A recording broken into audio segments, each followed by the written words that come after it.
Lo más importante aquí es abordar un tema que ya vimos en su gran mayoría, pero para los que no, tema de color, un tema escabroso. Digamos, porque siempre el tema de color lo vemos desde la física. Entonces, si bien es un tema que por ahí a lo mejor la mayoría ya lo abordó en la escuela secundaria, más que nada los que vienen de escuela técnica, o bien también en morfología, pero nosotros le damos un perfil distinto al que por ahí se le da desde el arte o desde la misma morfología. Le damos un perfil técnico. Entonces, lo primero que hay que entender es la teoría del color como que proviene de la física y la matemática. Entonces, nosotros nos basamos en los desarrollos de Maxwell, que fue un personaje en la historia que juntó lo que era el magnetismo con lo que era el desarrollo físico de los objetos. Entonces, generó una teoría del color y otras más desarrollos, pero la teoría del color es muy interesante, que luego se asumó a otros conceptos como el de Thomas Young, o tomó también conceptos de Newton, para generar una especie de teoría que nosotros lo que vamos a hacer es una especie de simplificación de esa teoría, porque es una teoría bastante compleja. Lo primero que hay que entender, y esto lo vamos a empezar a trabajar entre todos, ¿qué es el rango visible de la luz? Si hablamos rango visible, ¿de qué estamos hablando? Observar el ojo humano. Sí, ve el ¿Cómo? ojo. El Lo que ojo ve el humano, ojo. digamos. Pero ¿por qué hacemos ese recorte? ¿Por qué? Porque ¿el color qué es en esencia? Una longitud de Luz. onda. Luz. Luz. Luz. Y más específicamente, Ondas. Ondas puede ser. ondas electromagnéticas. Excelente. Entonces, las ondas electromagnéticas que viajan a través del espacio, ¿sí?, tienen diferentes rangos. Y obviamente tenemos lo que se llama el rango visible, que es lo que puede ver el ojo humano, pero las ondas electromagnéticas son más amplias de lo que puede percibir el ojo humano. Entonces tenemos ondas infrarrojas, microondas, bueno, rayos UV, hay un montón de otras longitudes que nosotros no percibimos. Nosotros percibimos más o menos entre 400 y 700 nanómetros. Ese es el rango que el ojo humano percibe. ¿Sí? Se están admitiendo un montón, no sé qué onda. Bueno. Esto es importante porque de aquí es donde nosotros nos basamos para la teoría del color. ¿Sí? Entonces, lo primero que hay que entender es que toda la teoría del color es luz, y en su concepto mayor son ondas electromagnéticas.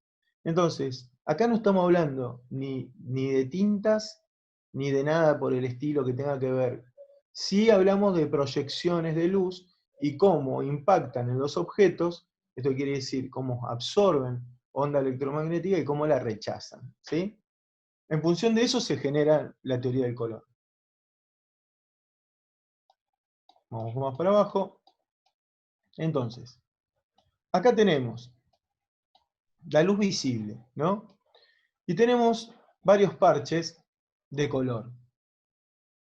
¿Qué pasó? Nosotros acá empezamos a... no tendríamos que haberla visto ahora, sino que tendríamos que haber visto esta. Perfecto. Ahí no sé que hubo un problemita en el PDF. Bueno, acá está. Estamos en el triángulo de Maxwell.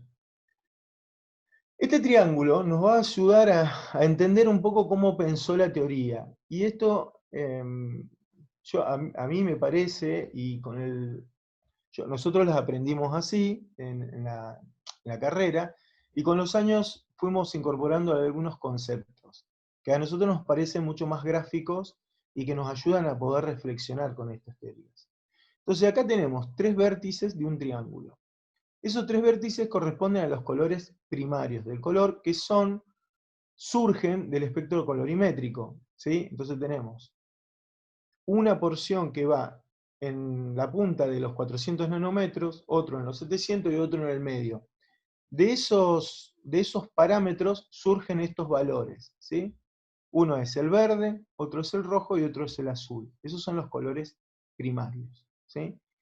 Primarios de la síntesis aditiva. Acá empezamos a hacer una clasificación. Maxwell desarrolla dos conceptos. ¿Cuál es la otra? Sustractiva. La sustractiva. Sustractiva. Muy bien. ¿Qué sustrae? Los Luz. colores Luz. secundarios, La luz. luz y toma los pigmentos.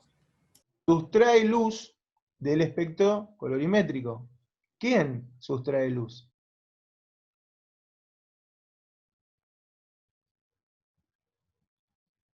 Pregunta. Las tintas, ¿El negro? No. el soporte con el que se trabaja, ¿o no? Los La objetos. suma de los tres colores. No, eso la suma de los tres colores sería otra cosa. Los objetos absorben y rechazan luz. Entonces, vos tenés una fuente luminosa que genera la luz. Y otras fuentes que absorben la luz y reflejan la luz. ¿Sí? Eso tenemos mecánica de los objetos, ¿no? O sea, la luz, los objetos no tienen colores, sino que absorben gamma, ¿sí? O un porcentaje de luz y repelen otro porcentaje de luz. Y así se generan los colores, o esta sensación óptica que es el color. Entonces, está bien lo que dijeron, absorbe luz. ¿Quién absorbe? Los objetos absorben luz. ¿Sí? Traten de despojarse de la teoría, de cómo se implementa la teoría, ¿sí? Porque es ahí donde empieza siempre la confusión, ¿no? Nos mezclamos porque decimos, bueno, síntesis sustractiva son tinta, síntesis aditiva son pantalla. Eso es la aplicación del concepto, no estamos ahí todavía. Y ya van a ver por qué. Soy medio puntilloso en eso, porque después entran en decir, bueno, ¿qué es lo que sustrae? ¿Qué es lo que no sustrae? Entonces lo importante acá es entender que hay colores, ¿sí?, que se dan por reflexión. Entonces, los colores secundarios de la síntesis aditiva son los que se forman en combinación de los primarios, ¿sí? En este caso tenemos verde y rojo, la combinación en 50-50 me da el amarillo. ¿Tá? Si tengo el rojo y el azul, la combinación de 50 por 50 es magenta. Y el verde y el azul me da el cian. Ahora sí volvamos aquí, y esta es la síntesis aditiva. Entonces, esto que yo le decía que los objetos absorben o rechazan. Acá lo que estamos viendo son, supongamos que son dos parches de luz, ¿sí? Acá tenemos un azul y un verde. La combinación de los dos, por adición, que quiere decir uno se superpone por el otro, la mezcla de los dos en un 50%, que básicamente sería un 100 de uno más un 100 del otro, se adiciona. Yo me expresé mal, no es 50%, sería la mezcla de los dos en un 100%, sería la conformación del color secundario. En este caso tendríamos verde y azul del cian. ¿Cómo se conforma esto en los colores? Bueno, fíjense, para que un objeto tenga el color cian, absorbe el complementario a estos dos primarios. Si yo digo, vamos de vuelta, porque esto es muy complejo. Yo digo que el cian se conforma por las dos componentes luminosas entre el verde y el azul. O sea, si yo combino las dos, las superpongo, si pongo dos cañones, uno con el otro, y se mezclan en algún punto, me dan el cian. ¿Qué quiere decir? Que son los dos colores que va a rechazar el objeto. Pero va a haber uno que absorbe. Ese que absorbe es el complementario de estos dos. En este caso es el rojo. Fíjense que la incidencia de los tres colores, ahí lo pongo mejor, me va a dar como resultado el color complementario. Vamos a seguir. En este caso el mismo. Azul y rojo, los dos componentes, 100% de cada uno, se mezclan y dan magenta. ¿Cuál es el que absorbe? El que no está de la trilogía, en este caso es el verde. El verde sería el complementario del magenta, y ya lo vamos a ver por qué. Acá tenemos entre el rojo y el verde, 100% amarillo, el que queda es el azul. ¿Sí? ¿Hasta ahí me siguen? Entonces tenemos elementos que absorben o rechazan onda electromagnética. Si venimos de vuelta al triángulo, vamos a ver que el complementario del amarillo, ¿cuál era? Si volvemos acá, ¿cuál era el complementario? El azul. Excelente. Amarillo, ¿cuál es el opuesto en el coso? acá en el triángulo, es el azul. El opuesto al magenta es el verde, y el opuesto al rojo es el cian. Ese es el complementario. Entonces, si hablamos de síntesis aditiva, tenemos que hablar de colores primarios, cian, rojo, azul y verde, síntesis aditiva. Colores secundarios de la síntesis aditiva, cian, magenta y amarillo, nada más. Colores complementarios de la síntesis aditiva a un primario le corresponde un complementario, da igual a la luz. Si sumamos azul más amarillo, da igual a luz. ¿Por qué? Es decir, ¿cómo recomponemos la luz? Sumamos el rojo, el azul y el verde. Si sumamos estos tres, recomponemos la luz, si es una descomposición de la luz, estos tres colores. Yo sumo 100% de verde, 100% de rojo y 100% de cian, y tengo la luz. No color blanco. Luz. Si yo, al azul, ¿cuáles son los colores que me faltan para llegar a la luz? Verde y rojo. Verde y rojo. La sumatoria de los dos, ¿cuál es?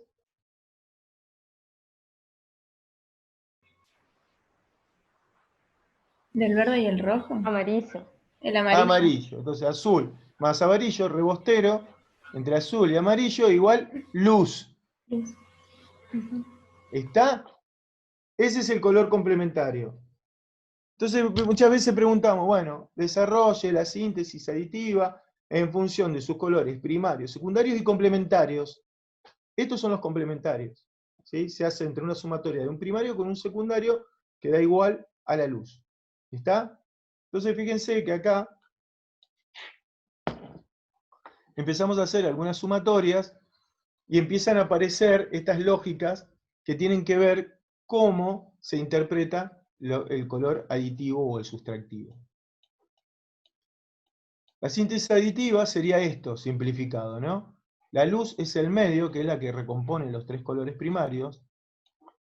Entonces yo sumo las tres, da luz. Si resto una de estas componentes colorimétricas, voy restando luz. ¿Sí? Entonces, ¿qué pasa? Este es lo mismo que teníamos antes, no sé por qué está duplicado. ¿Qué pasa cuando tenemos una síntesis sustractiva? Vamos al otro punto. Entonces aquí la síntesis sustractiva se hace con los colores primarios, ¿sí? Que son los secundarios de la otra síntesis. Entonces, los colores primarios de la síntesis sustractiva es el resultado de los colores primarios de la síntesis aditiva. Todo este trabalengua que yo dije es para decir que los colores primarios de la síntesis sustractiva es el cian, el magenta y el amarillo. No el negro. ¿Estamos? Lo digo así porque después veo el negro y me quiero suicidar. Entonces, ¿qué da como resultado? La ausencia de sensación luminosa. Si yo sumo cian, magenta y amarillo, sumo los tres en cuestiones de onda de luz, me da la ausencia de sensación luminosa. ¿Está? Porque voy restando con luz, voy sacándole luz, y lo que voy haciendo es apagar la luz. Por eso se llama sustractiva. Los objetos absorben luz y restan al espectro. Si yo tuviera un elemento negro y toda la luz es absorbida por ese elemento. ¿Está? ¿Cómo se comportan los colores? Bueno, esto es básicamente, si hacemos una analogía, sería lo complementario a lo otro, ¿no? O sería lo opuesto. Entonces tenemos 100% de luz cian y 100% de luz magenta. Fíjense que lo digo como luz, y no lo digo como tinta. ¿Y se confundió el profesor? No. Es luz, ¿sí? Sigue siendo luz, y este es el problema que genera. Ya vamos a ver cómo es esto. Pero esto va a sustraer luz. Son parches de objetos que van sustrayendo luz. Entonces, esta luz es el reflejo de lo que absorbe un elemento. Entonces, si tenemos un azul, solamente va a reflejar la componente azul, y va a absorber las otras dos componentes. ¿El verde cómo se conformaba? O perdón, el cian cómo se conformaba. Con azul y Azul y verde. azul. Muy bien. Con Azul. azul y verde. ¿Y el magenta? Con azul y rojo. Con azul y rojo. ¿Cuál es el componente que se replica? El azul. Excelente. Esa es la unión de los otros dos. ¿Se entendió? ¿O no se entendió? Sí, sí. Es complejo, pero bueno, vamos a ir con los otros. Lo mismo pasa aquí. Si hacemos el magenta, vas a ver que el componente de los dos en común es el rojo. Si yo sustraigo luz de estos dos, lo que voy a sustraer es el componente que es común, ¿sí? Y los otros dos, perdón, lo que voy a sustraer son los dos componentes que no son comunes a esta reflexión. Entonces voy a reflejar el color común y voy a absorber los otros dos. Es lo opuesto a lo anterior. Es abstracto, pero se entiende así. Veámoslos en el triángulo. Ah, no, acá no está.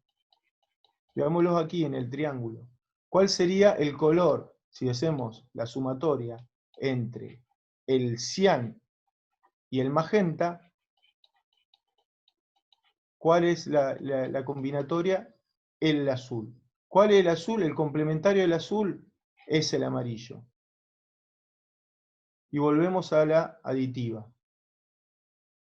¿Cómo se conforma un color con los otros dos, con el secundario? Pero aquí sería, el color azul sería secundario de la síntesis sustractiva. Es un trabalengua, pero así funciona la teoría del color. Profe, una pregunta. Sí, En el caso de la síntesis sustractiva de los complementarios, si yo sumo azul y amarillo me seguiría dando luz, digamos, en el caso de la sustractiva. O sea, eso no cambiaría. no. Porque en realidad vos lo que haces es llegar a la luz, ¿sí? El color Ajá. complementario sería el color que uno necesita para llegar a la luz, o descomponer la luz, ¿sí? Cuando nosotros Claro. descomponemos la luz, en este caso, serían los otros colores, ¿sí? Supongamos, si nosotros tenemos un color magenta, el complementario del magenta es el verde, ¿sí? Pero ¿cuáles son los dos que anulan? El azul y el rojo. Y serían el que Sí, lo conforman, claro. ¿entiende? Ujú. Si yo le resto, nunca lo hacemos a eso, pero si yo le resto al magenta, le resto rojo y azul, lo dejo en cero, lo sustraigo. Claro. ¿Se entiende? Sí, Siempre lo que voy a buscar es la adición para buscar la luz o la sustracción para no tener la luz. Eso es teoría colorimétrica, ¿no? Eso son las síntesis de color, que muchas veces nos confundimos porque ahora viene lo complicado, ¿no? Sino que es cómo tomamos estas teorías del color para generar, digamos, las implementaciones, ¿sí? en lo que nosotros utilizamos como gráfica. Y ustedes dirán, pero ¿por qué vemos la teoría del color? Directamente veamos las aplicaciones. Nosotros debemos entender de dónde surgen. Si no, nunca vamos a poder comprender la gestión del color. ¿Por qué? Porque la gestión del color, nosotros vamos a trabajar con pantallas, que son color luz, vamos a sacar fotos con dispositivos que capturan la luz, y trabajan en un modelo de color que es el aditivo. Y luego, si hacemos impresión, vamos a pasar a un modelo que se llama el sustractivo. Eso lo vamos a ver ahora, pero está bueno que lo vayamos entendiendo, de que hay un pasaje de una cosa a la otra, no es lo mismo. Una cosa es luz y otra cosa es tinta. Entonces, ¿cómo entender eso? Que una cosa va de la mano de la otra. La sustracción es por objetos. Nosotros lo que vamos a hacer después, en la adecuación, que es la que viene después, viene aquí, la cuatricromía, bueno, los colores luz, obviamente hay una reproducción, tenemos diferentes gamas, ¿sí? Pero básicamente en esencia serían estos tres colores lo que conforman la teoría aditiva que utilizan la mayoría de las pantallas, ¿sí? Pantalla de cualquier tipo, y sistemas fotográficos. Pero ¿qué pasa cuando vamos a un sustractivo? Aquí ya empieza a hacer la adecuación. ¿Cuál es nuestra fuente luminosa? Ya no es la luz. ¿Cuál sería? El LED, la pantalla. No sería la pantalla. El papel, la Negro. Muy superficie. bien. El soporte, el objeto, ¿sí? En este caso sería el papel la fuente luminosa. Ahí empieza a complejizarse el tema, ¿sí? Porque ya acá estamos haciendo una adecuación de la teoría del color a los elementos que utilizamos comúnmente. Esto se llama la teoría de la cuatricromía o citocromía. ¿Sí? Acá tenemos 4 valores, y ahora vamos a ver por qué, que lo que tratan de emular es esta teoría física matemática. De acá surge. Pero siempre va a tener relación con la luz. Todos los sistemas que nosotros utilizamos tienen que ver con la relación fotográfica, entonces la luz es incidente en todo el tema. Si bien ahora, por una cuestión de adecuación tecnológica y por avances que hemos tenido en el desarrollo de la cursada, a través de los años, hemos dejado de dar fotografía. Antes dábamos fotografía analógica. ¿Por qué? Porque todos los sistemas que se utilizaban hasta hace unos años y se siguen utilizando, eran sistemas fotográficos, al principio analógicos y después digitales. Hoy se está perdiendo y ya se va a la digitalidad propiamente dicha. Pero todos estos sistemas fotográficos siguen conviviendo con el desarrollo de nuestra asignatura, por lo menos por unos años más, no sabemos hasta cuándo. Pero si hoy ustedes quieren salir mañana a imprimir, tienen que trabajar con esto, no hay otra. Profe, Entonces, sí. perdón. No, por Entonces, favor. en la cuatricromía, digamos, Ujú. no tiene, o sea, retoma lo que es la mezcla sustractiva, pero la mezcla sustractiva sigue siendo en referencia a la luz, o sea, no tiene nada que ver con las tintas, que la No. cuatricromía sí tiene que ver con las tintas. Exactamente. Ese es el sistema que nosotros utilizamos para adecuar esa teoría. Así como lo dijiste vos, está bastante claro, ¿no? Es decir, bueno, nosotros utilizamos un sistema para adecuar algo que se desarrolló en la física, ¿sí? Del color y todas estas cuestiones, y lo implementamos en un sistema, que ustedes ya vieron, cómo es la resolución, cómo es el traspaso, vieron autotipía, cómo es que pasamos de una imagen digital de tono continuo a una trama de puntos, y cómo esa trama de puntos, a su vez por la resolución, ya sea de DPI a LPI, tiene un factor que se clasifica por una matriz, que obviamente tiene una lógica específica. Bueno, todo esto que vimos ya, que es autotipía, tiene que ver con esto, cómo nosotros utilizamos el color y la reproducción, porque el color para nosotros es todo. Nosotros la reproducción la vamos a hacer con estos 4 colores, ¿sí? Entonces no es solamente un sistema de color, es un sistema de reproducción. Entonces, esta adecuación es importante entender que no es casual, ¿sí? Tiene su fundamento en la síntesis sustractiva, pero es otro sistema. Eso es de cajón. Y quiero dejarlo bien remarcado, ¿no? Porque una cosa son luces, otra cosa es onda electromagnética, absorción, los cuerpos, ¿eh? Y esto es otra cosa, esto es tinta sobre papel, o sobre un soporte específico, ¿no? Puede ser, qué sé yo, algún alto impacto, algún plástico, pero básicamente es reproducción. Obviamente partimos de que la luz es el elemento esencial en el desarrollo del color. Eso lo tomamos de la teoría del color, ¿no? De la teoría física matemática. En este caso lo que hacemos es un traspaso. ¿Cuál es el color acá en la luz, ¿no? Para nosotros? La luz para nosotros va a ser el soporte, el papel, ya sea cualquier tipo de soporte, puede ser alto impacto, plástico, aluminio, pero todo va a tener que tener una fuente luminosa, que es el blanco, o el grado de blanco.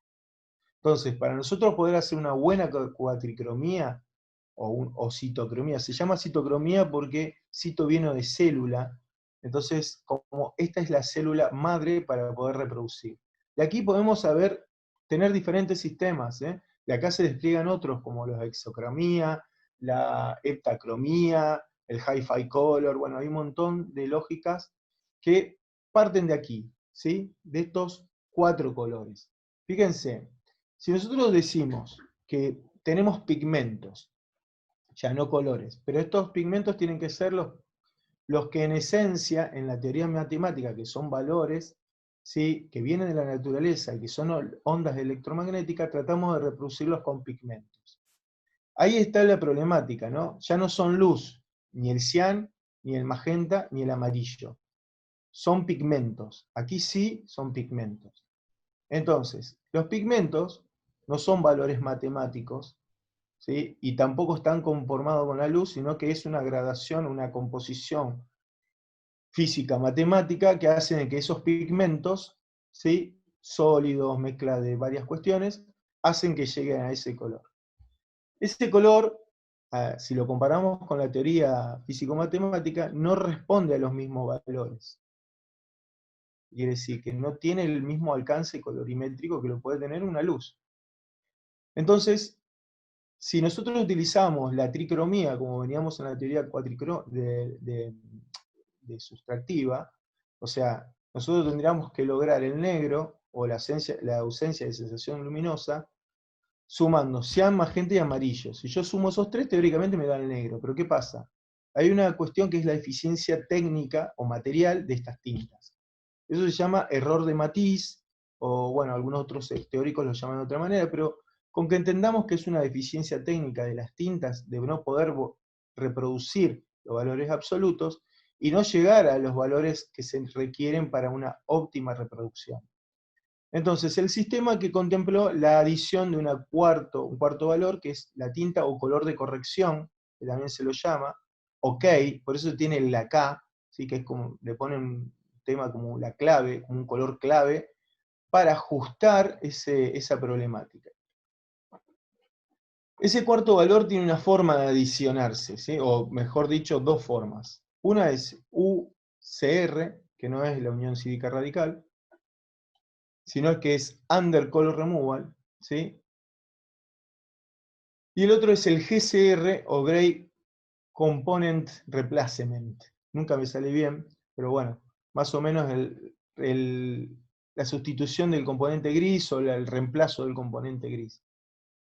¿A qué se le llama el componente gris? Bueno, el componente gris, en la mayoría de los sistemas de reproducción, tiene que ver con la sumatoria de las tres tintas. Las tres tintas, como bien dicen ustedes, es sustractiva, ¿sí? Su origen es sustractivo. Lo que hacen es restar luz. En los mismos porcentajes generaría un gris, ¿sí? Si yo pongo un 50% cada una de las tintas, va a generar un valor de gris. Entonces, eso se llama generalmente medios tonos. La tinta se va a adicionar de diferentes maneras. Uno, o sea, estos dos protocolos que lo plantea Photoshop, tienen diferentes implementaciones, vamos a llamarlo así. Hay uno que es el GCR, que es digamos, la sustitución del componente gris. Este está pensado para soportes que no tienen alta absorción de color. Quiere decir que se bancan una reproducción de varias tintas, ¿sí? Y que el color puede ser mantenido con claridad y manipulado de la mejor manera. Distinto es el UCR, que está pensado más para soportes más porosos, donde, digamos, el control de la tinta es más complejo, porque lo que ustedes ya saben, y lo hemos ya mencionado, hay una cuestión que tiene que ver con los soportes porosos, que es la ganancia de punto. Este punto que absorbe humedad y se expande. ¿Vamos hasta acá? Sí, sí. Bien. Estoy cansado.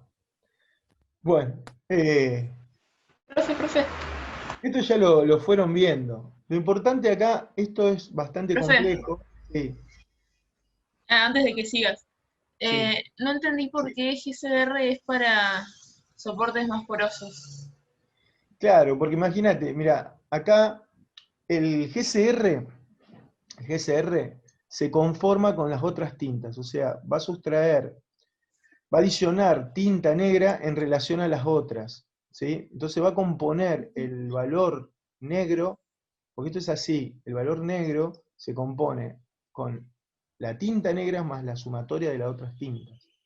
Porque si nos acordamos del sistema sustractivo, la ausencia de asociación luminosa se hace con la sumatoria de los tres primeros colores. Entonces, ¿cómo se genera el negro? ¿Cómo se generan los negros o las zonas oscuras en nuestra fotografía cuando la reproducimos? Tenemos dos sistemas. Uno que no contempla las tres tintas y otro que sí la contempla.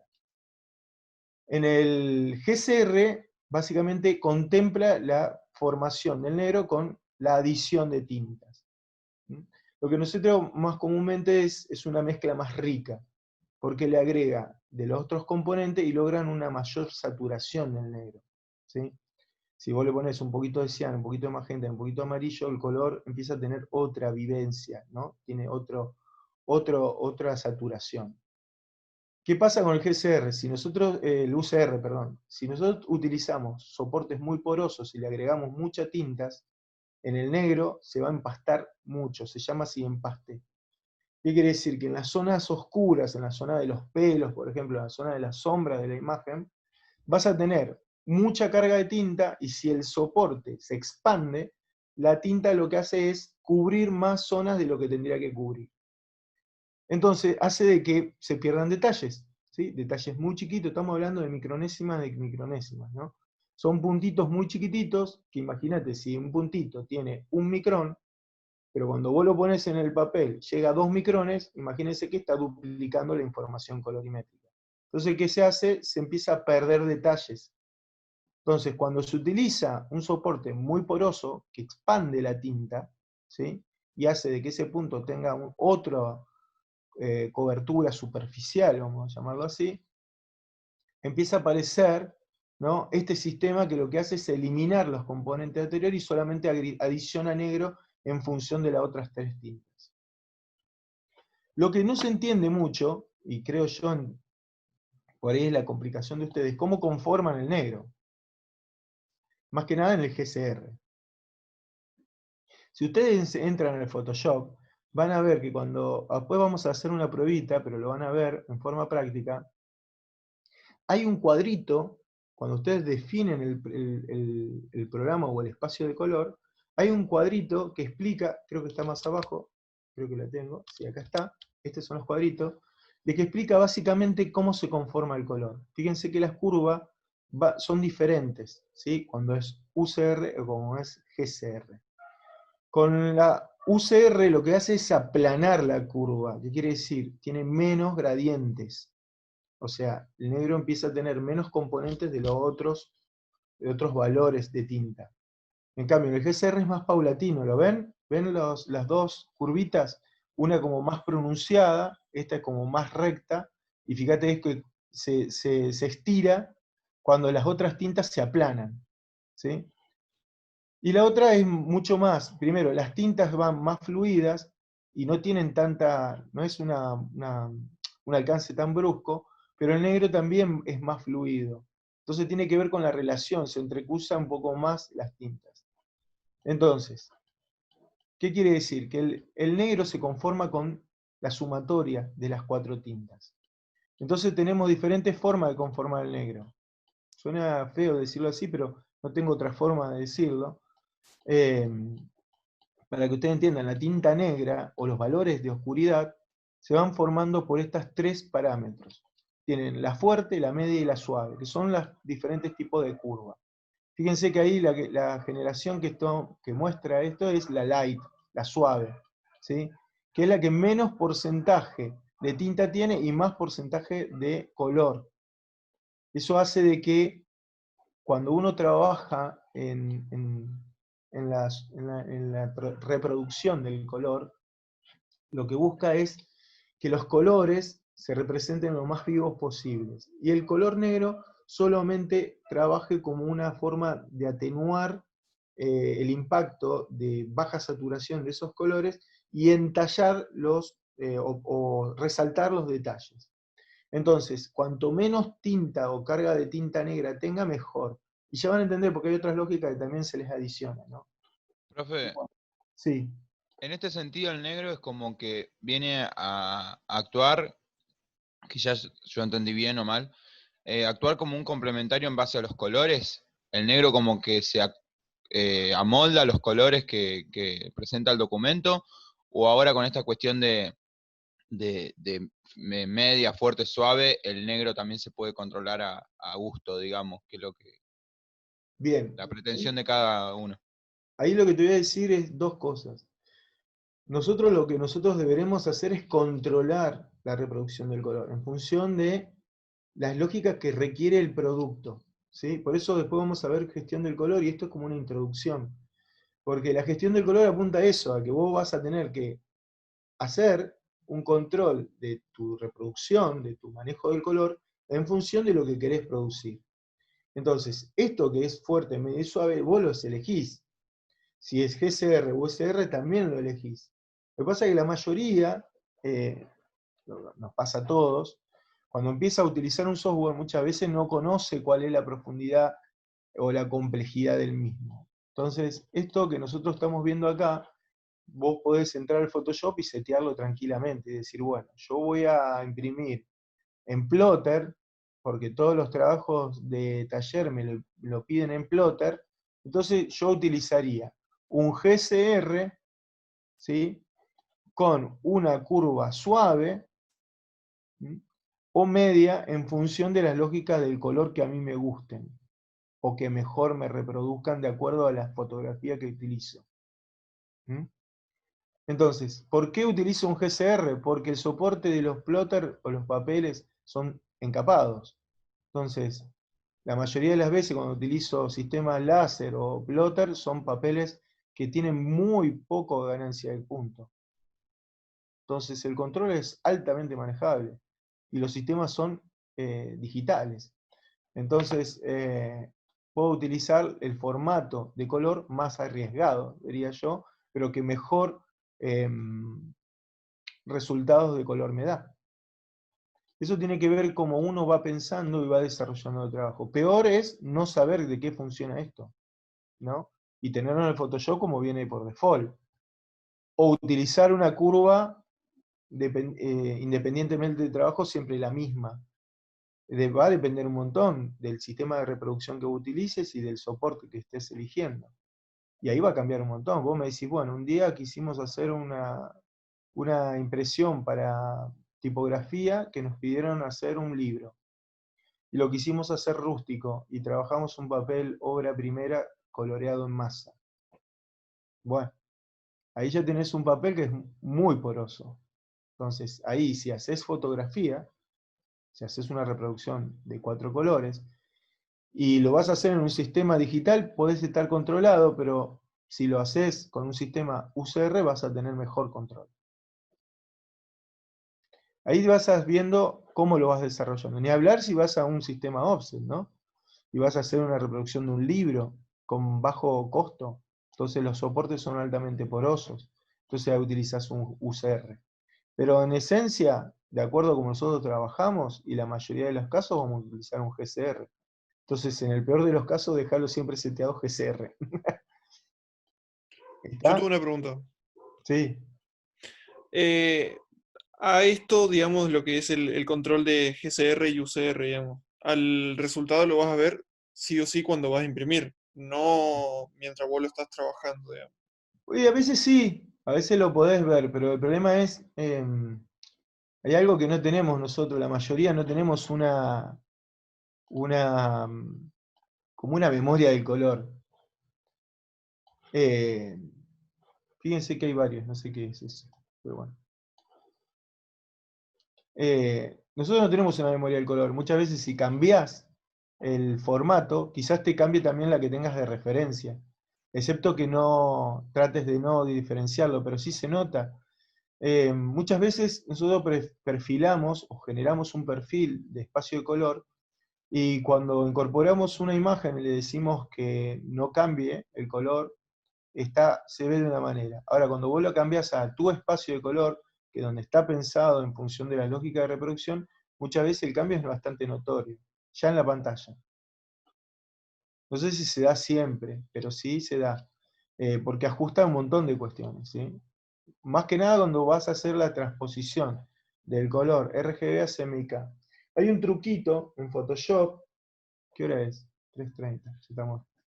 Hay un truquito en Photoshop, que creo que es como en, bueno, Control Y, que vos tenés la imagen en RGB, pruébenlo, no sé si alguno ya lo utiliza.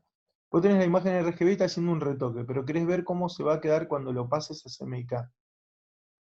Entonces haces Control Y y automáticamente te hace una visualización de cómo sería el traspaso sin perder el RGB. ¿Sí? Es como una previsualización, es algo muy interesante que muchas veces cuando uno hace retoque de color lo utiliza porque por ejemplo, vos estás retocando un paisaje y querés que estén bien saturados, pero hay colores, por ejemplo, que no se reproducen en CMYK. Entonces, lo que está bueno es controlarlos, si esos colores realmente quedan así o cómo van a quedar, ¿no? Pero bueno, hasta acá llegamos, ¿entendieron esto? ¿Cómo se genera? Acá empezamos a ver otras componentes, ¿no? Que son derivadas del sistema de cuaticromía. Y aquí sí, quizás en el cuatrimestre pasado muchos no lo entendieron, pero ahora que están haciendo el trabajo práctico seguramente que sí. Que es decir, bueno, cómo se componen los colores en el diseño en función de la lógica de reproducción. Si ustedes no van a hacer un diseño para imprimir en offset o en algún sistema de impresión digital, pueden trabajar en RGB, no va a pasar nada, porque los colores siempre van a ser luz. Pero en el caso que hagan un trabajo para reproducir, por ejemplo, ustedes dicen, bueno, una marca que se va a reproducir en un catálogo, en un afiche, se va a reproducir en una remera, no sé, en varios lugares, tenemos que trabajar con estos sistemas, que es el cuaticromía. Entonces, los colores se empiezan a conformar de acuerdo a coordenadas, ¿sí? Tenemos colores en la fotografía como también en los vectores. Estas coordenadas van a ser, digamos, en sumatoria de estas 4 colores, vamos a obtener toda la cantidad de colores o la gama de colores que vamos a poder reproducir. 256 millones de colores. Entonces, si yo les decía, hacía un jueguito el otro día de cómo se pensaba la tinta. Si el rojo se conforma con 100 de magenta y 100 de amarillo. Si yo sumo esos dos componentes, me da el rojo. ¿Sí? Y ustedes dirán, bueno, sí, tiene que ver, porque me dicen, este es un color complementario, ¿sí? O un secundario de la síntesis aditiva, o un primario de la síntesis sustractiva, sumado uno con otro te da un secundario de la síntesis sustractiva o un primario de la síntesis aditiva, que es el rojo. En este caso sería una reproducción, no es un color luz, esto sería un color tinta. El azul es igual, combinamos dos componentes de esto y generamos el complementario. ¿Sí? El suplementario, perdón. No, sí, ya estoy medio mareado. Y si utilizamos el 100 y el 100 de cian y el 100 de amarillo, tenemos el verde. Después, lo que da el negro también es o sea, empezamos a oscurecer el color. Entonces podemos utilizar el cuarto valor como un formato para oscurecer el color base, digamos, ¿no? Si acá yo tengo 100 de cian y 100 de magenta, que me da el azul, el reflect blue, ese color que tenemos cuando tenemos la paleta de Corel o la Illustrator, que son los primeros colorcitos que me aparecen, le agrego más valores de negro, lo que hago es oscurecerlo, una cuestión simple, pero esos valores de negro van a ser de tinta. Si yo lo trabajo en vector, van a ser tinta. En ese caso va a haber un 30% del valor de tinta negra para generar ese color. ¿Qué pasa en la fotografía? En la fotografía ahí empieza a cambiar porque ya es menos manejable el porcentaje. Entonces yo selecciono un punto de una fotografía, de una tapa, por ejemplo, el que tienen que hacer, seguramente voy a tener porcentajes raros, como decir, bueno, puede ser un azul, pero puede ser un 80 de cian, un 82,5 de cian, un 76,9 de magenta, un 2% de amarillo y un 26,4 de negro. ¿Y cuál es el color? El color azul es de la remera, un pedacito de la remera de la persona. ¿Se entiende? Entonces ahí es un poco más inmanejable, pero es importante que en ese punto la impresión va a estar conformada por esas tintas. Entonces imagínense la cantidad de tinta que pasan, ¿sí? No, sería la cantidad de tinta que le suministra el soporte al pasar en las impresiones. Por eso hablábamos de los soportes porosos o menos porosos. ¿Estamos hasta acá? ¿Dudas? ¿Observaciones? ¿Miradas retrospectivas? Fui muy rápido, pero porque ustedes ya vieron estos temas, ya los entienden, pero quería ajustar algunas cuestiones que muchas veces aparecen como errores conceptuales, ¿no? De decir, bueno, mezclar los sistemas sustractivos con la aplicación, cómo es esto de que genera un cuarto valor, cómo se genera este cuarto valor, para qué se genera y en función de qué, ¿no? Entonces siempre me ponen o caen con eso, bueno, porque el color no es negro, es un azul amarronado verdoso, no sé, le van poniendo diferentes nombres, digamos, de acuerdo a lo que se entiende de que la tinta no puede reproducir un negro pleno y absoluto como sería en teoría, ¿sí?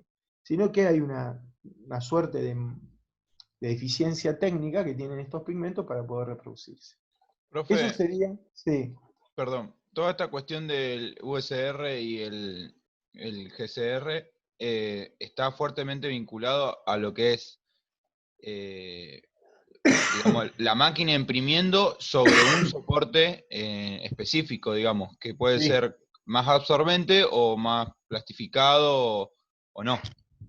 tal cual. Mirá, vuelvo para atrás y te muestro algo. Después lo podemos hacer, pero fíjate, si vos ves acá en este cuadradito, ¿lo ves mi manito? ¿La ves?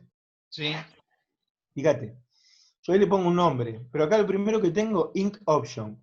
¿Se acuerdan qué es el ink? tinta. Tinta. Exacto, tinta. Fíjense, acá lo que estoy definiendo es la tinta. ¿Y cómo la defino la tinta? Eurostandard Coated. ¿Se acuerdan qué era Coated? Encapado. Muy bien, excelente. Entonces estoy definiendo el suministro de tinta sobre un soporte. Y acá, dot gain es eso que yo le llamaba como ganancia de punto. Es eso que cuando nosotros imprimimos en un papel, el papel absorbe esa tinta y se expande por su propia capilaridad, por la humedad que tenga el papel, por lo poroso que sea, por el tratamiento superficial, etcétera, etcétera, etcétera, todo lo que vimos al principio, ¿no?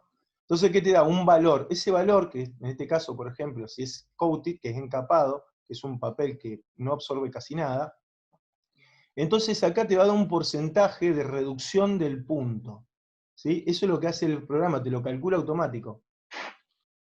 Entonces, te va a cambiar, digamos, te va a reducir el punto, ¿sí?